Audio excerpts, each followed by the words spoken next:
एक भेड़िया कुत्ता लोहे की चेन से बंधा हुआ है। इसे प्रवृत्ति जगाने के लिए इसे 3 दिन और 3 रातों से खाना नहीं दिया गया है। ये लोग अपने फायदे के लिए इसे क्रूरता से प्रशिक्षित कर रहे हैं ताकि भेड़िया कुत्ता भूमिगत कुत्तों की लड़ाई में जीत सके। इसे जल्दी ही लड़ाई के मैदान में ले जाया गया। पहली बार आने पर भेड़िया कुत्ता डर गया। इसे लड़ाई के मैदान के सबसे भयानक कुत्ते का सामना करना है। लड़ाई शुरू होते ही कुछ ही मिनटों में भेड़िया कुत्ते में उसकी भेड़िया प्रवृत्ति जाग गई और उसने उस भयानक कुत्ते को 3 झटकों में मार डाला। लोग हैरान रह गए। भेड़िया कुत्ता अपने द्वारा मारे गए साथी कुत्ते को देखकर दया करता है। वह ऐसा नहीं करना चाहता था, लेकिन यह तो बस शुरुआत थी। मालिक अधिक पैसे कमाने के लिए भेड़िया कुत्ते को एक के बाद एक लड़ाई में भेजता रहा। अपनी जान बचाने के लिए भेड़िया कुत्ता लगभग हर बार जीतता रहा, जिससे मालिक को मुनाफा होता।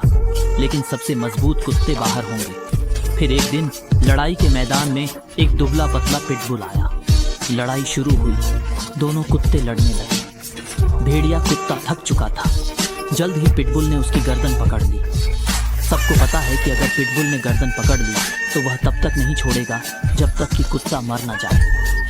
संकट के समय एक युवक दौड़कर आया और एक फावड़े से पिटबुल के मुंह को खोला। तब जाकर भेड़िया कुत्ता बचा।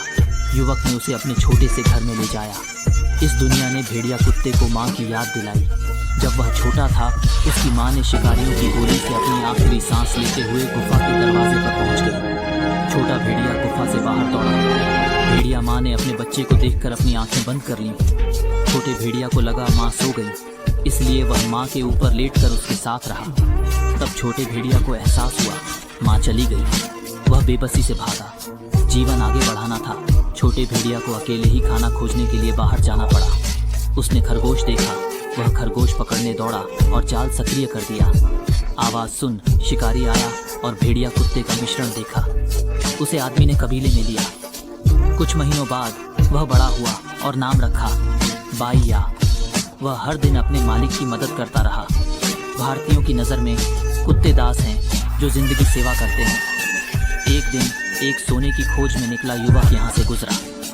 जब उसने बाइया को देखा तो पता चला वही छोटा भेड़िया है। उसने कहा, जानवरों के पास दोस्ती का हक नहीं था।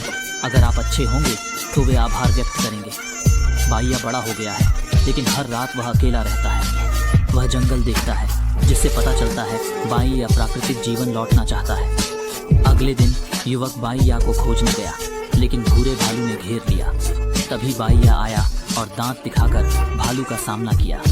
अंत में भालू पीछे हटा तो उसने छोड़ दिया और सफेद बत्तख ने छोटे आग की ओर एक नजर डाली और फिर मुड़कर चला गया। ज्यादा देर नहीं हुई थी कि छोटे आग को यहाँ से सोने के लिए जाना था। जाने से पहले उसने सफेद बत्तख को धन्यवाद देने के लिए 2 टुकड़े सूखे गोश्त दिए। जब छोटे आग चला गया, सफेद बत्तख अकेले पहाड़ी पर आया और छोटे आग को विदाई दी। वास्तव में उसने छोटे आग की भलाई को महसूस किया था, लेकिन इस बार की विदाई के बाद उसे नहीं पता था कि फिर कब मिलेंगे। उस दिन एक आदमी उसे बाजार में ले गया। भटकते कुत्तों ने सफेद बत्तख को इंसानों का गुलाम बनते देखा और जोर से भौंकने लगे, उसे नीचा दिखाने लगे। जब आदमी ने जानवर की खाल को पैसे में बदलने के लिए लिया तो सफेद बत्तख को कुछ कुत्तों की लड़ाई के मैदान के लोगों ने देखा। अपने कुत्ते की ताकत साबित करने के लिए उन्होंने कुत्ते की रस्सी छोड़ दी और सफेद बत्तख पर हमला कर दिया। लेकिन उन्हें नहीं पता था कि सफेद बत्तख के शरीर में भेड़िए का खून बह रहा था। 2 राउंड में ही उसने बुरे कुत्ते को जमीन पर गिरा दिया। एक आदमी ने सफेद बत्तख को एक नजर में पसंद किया और उसे अपने लिए पैसे कमाने के लिए रखना चाहा। फिर उसने सफेद बत्तख के मालिक से कहा कि तुम्हारा भेड़िया मेरे कुत्ते को मार डाला है और इस छोटे शहर में भेड़ियों का आना मना है।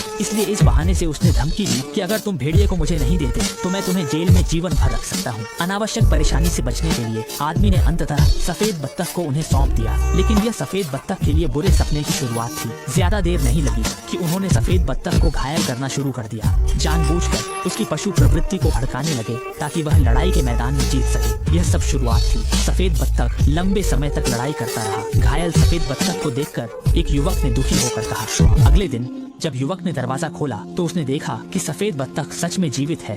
लेकिन वह बदल चुका था। उसने इंसानों पर विश्वास करना बंद कर दिया था और किसी को भी अपने करीब नहीं आने दिया। युवक केवल उसकी लोहे की जंजीर को तोड़ना चाहता था, लेकिन सफेद बत्तख ने इंसानों से डरना शुरू कर दिया था। अंत में उसने युवक को एक बार काट लिया। युवक ने उसकी भावनाओं को समझा और सफेद बत्तख को दोष नहीं दिया, बल्कि उसे लगातार सांत्वना देता रहा। युवक ने अगले दिनों में कई बार कोशिश की, लेकिन सफेद बत्तख ने उसे अपने करीब नहीं आने दिया। तब तक युवक ने फिर से गोश्त का टुकड़ा उसे दिया। सफेद बत्तख अभी भी बहुत सतर्क था। युवक ने बार बार कोशिश की। अंत में सफेद बत्तख ने उसके हाथ से खाना खाना शुरू किया। तब युवक ने उसे छूने की हिम्मत की। इस बार सफेद बत्तख ने विरोध नहीं किया, जिसका मतलब था कि उसने फिर से छोटे आग पर विश्वास किया और छोटे आग को अपना नया मालिक बनने दिया। तब से वे हर दिन साथ खेलते रहे और खदान में सोने की खुदाई करते रहे।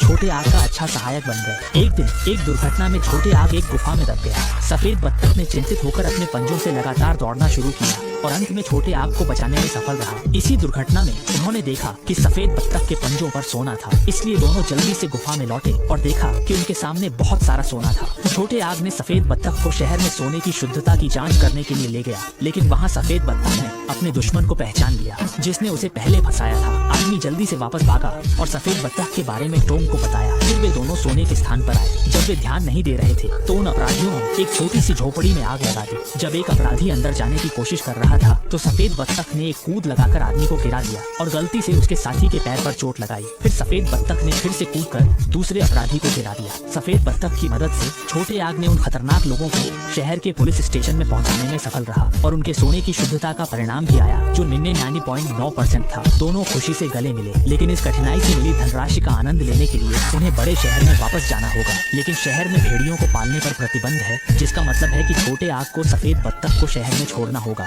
सफेद बत्तख भी जीवित नहीं रह सकता। प्रकृति ही सफेद बत्तख के लिए सबसे अच्छा नियम है। छोटे आग ने भले ही बहुत दुख महसूस किया, लेकिन अंत में उसने सफेद बत्तख को इस पहाड़ी पर छोड़ दिया, चाहे वह कुछ भी करे। सफेद बत्तख हमेशा जाने के लिए तैयार नहीं था। जब तक छोटे आग ने जमीन पर पड़े लकड़ी के डंडे को नहीं उठाया, तब तक सफेद बत्तख ने दुखी होकर मुड़कर चला गया।